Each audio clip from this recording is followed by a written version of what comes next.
won the biggest lottery prize in my state's history, $384 million, but I decided not to tell anyone. I wanted to test my family, so I called them pretending to be broke and desperate for help. My mom hung up without a second thought. My brother called me a failure, but my little sister got in her car and drove almost 200 miles, using the last $500 she had. What I did after that changed everything. When I saw the winning numbers on the screen, I didn't scream or jump. I just sat there, staring at them, while my hands started shaking so hard I dropped the remote. $384 million, the biggest jackpot in our state's history. My name on that ticket. For about 2 hours, I didn't move. I kept checking the numbers, refreshing the page, whispering the sequence like it was some kind of code that might vanish if I said it too loud. When it finally sank in, I didn't feel joy. I felt fear. The kind that crawls under your skin and makes you question everything you thought you knew about people. Because I knew my family, and I knew what money did to them. Growing up, money was always the thing that decided whether we were fighting or pretending to love each other. My mom used to say she'd rather die than be poor again, but she never cared who she stepped on to make that happen. My brother, Mark, followed her example, always chasing something,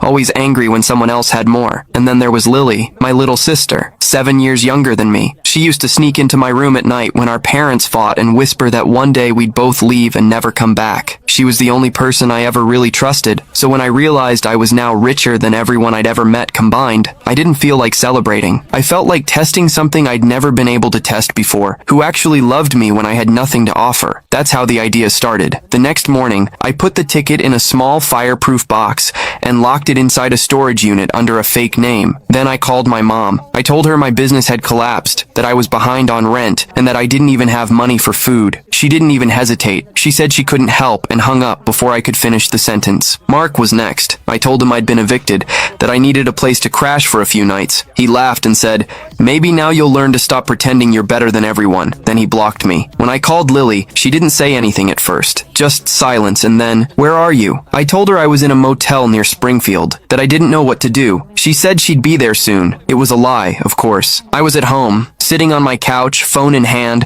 waiting to see what she'd actually do. 4 hours later, she texted, "I'm halfway there. Please don't go anywhere." I froze. I asked her how she was coming. She said she was driving. I knew she didn't have much money left. She'd just quit her job a week ago to start nursing school. I asked her if she could afford the trip. She said she'd use what she had left. 200 miles, $500, just to check if her brother was okay. I sat there staring at my phone, feeling this mix of guilt and awe. She was the only one who didn't ask for proof, didn't hesitate, didn't make it about herself. When she finally showed up at the motel, the one I told her I was staying in, I wasn't there. She called, panicked, and I told her the truth. I said, "Lily, I'm fine. I just needed to know who would really be there for me." She didn't answer.